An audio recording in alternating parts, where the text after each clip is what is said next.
Wendie Jo Sperber's story isn't one of tragedy, it's one of quiet strength disguised as laughter. She was the woman who could make you double over with joy while quietly carrying a pain most couldn't bear. When she walked onto a set, her presence filled the room, not just because she was funny, but because she radiated warmth. Wendie Jo Sperber.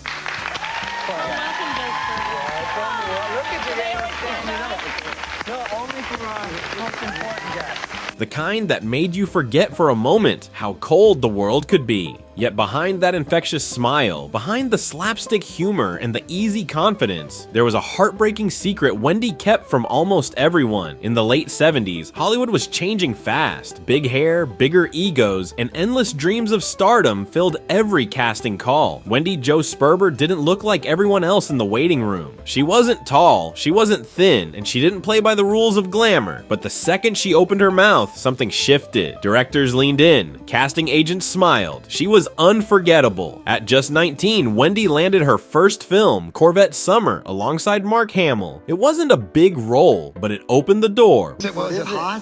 Corvette Summer. Yes. Oh, that was a great one. I remember that. Within a year, she was stealing scenes in Robert Zemeckis' I Wanna Hold Your Hand, a comedy about a group of teenage Beatles fans that would mark the start of a lifelong collaboration with one of Hollywood's most visionary directors. Zemeckis and Steven Spielberg both noticed her immediately. She wasn't just funny, she was real, the kind of real that couldn't be faked or taught.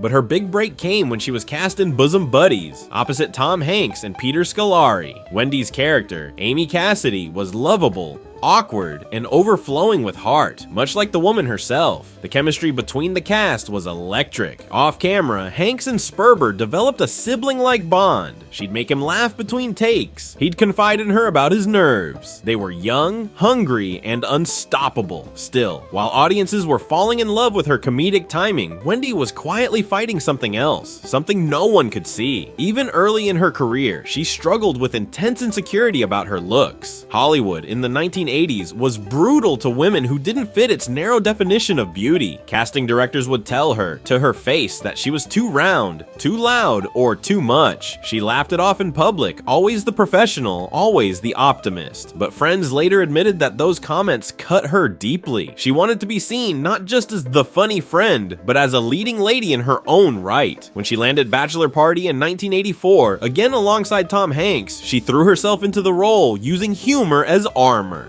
I can't do this to Wally. You know he's been waiting a long time for this. You know he's even learning how to dance. Would you forget about Wally? Just think about those soldiers and sailors we'll be dancing with tonight. Every joke, every laugh was a shield, keeping her pain hidden from the spotlight. But during that same period, Wendie began to experience unusual fatigue. She brushed it off as stress. She had 2 children, a demanding career, and a reputation for always being on. The exhaustion felt like part of the job. Then in 1997, years after her breakout fame had faded into steady behind-the-scenes work, she got the call no one ever wants to receive: breast cancer. For most people, that kind of diagnosis stops the world. You were first diagnosed. How did the doctor give you the news, and what did it mean to you?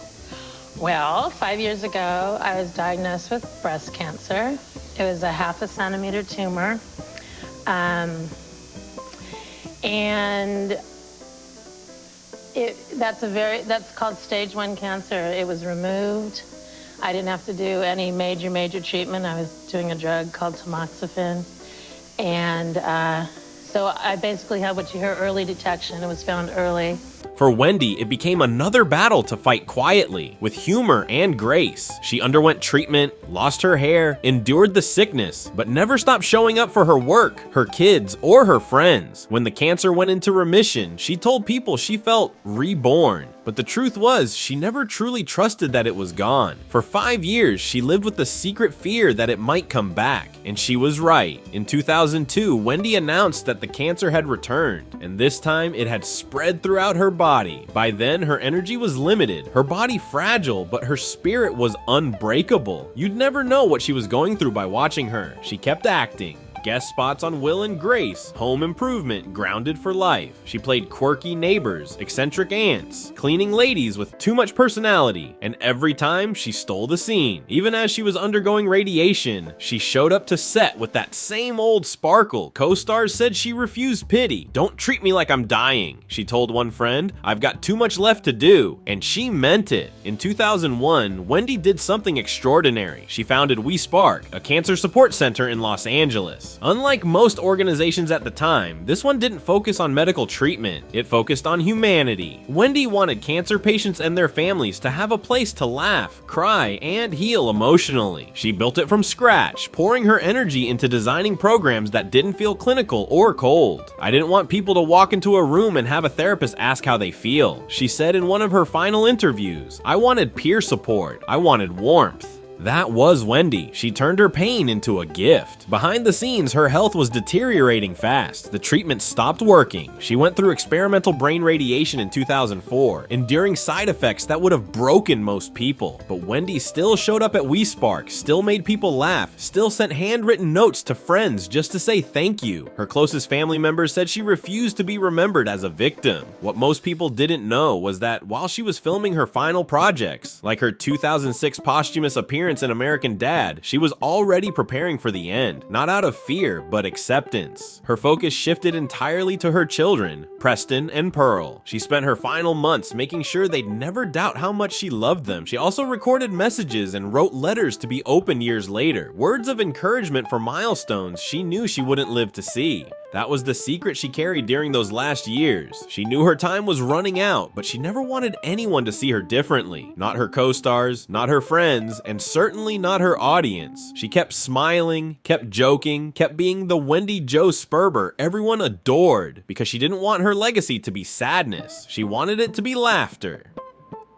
When she passed away in November 2005 at just 47, Hollywood mourned quietly. Tom Hanks released a statement calling her the kindest soul I've ever known. Peter Scolari, her bosom buddy's co-star, said she never stopped making people laugh even when it hurt her to do it. At her memorial, friends didn't hold a somber service. They told stories, cracked jokes, played Beatles songs, and laughed through their tears, exactly the way she would have wanted it. And yet her true legacy lives on in We Spark. To this day, thousands of cancer patients and families have walked through those doors, finding comfort in the space she created. Every group meeting, every hug, every laugh shared in that building is a continuation of the same heartbeat that kept Wendie going. If you look back at her performances now, with that knowledge in mind, you start to see the truth hidden in plain sight. The sparkle in her eye wasn't just comedic timing, it was courage. The laughter wasn't just scripted, it was defiance. Every line she delivered, every goofy grin was her way of saying, "I'm still here, and as long as I'm here, I'll keep making you smile." Wendie Jo Sperber didn't get the movie star ending she deserved, but maybe that's because she was never about endings. She was about moments the kind that make you laugh until you forget why you were sad in the first place. Her story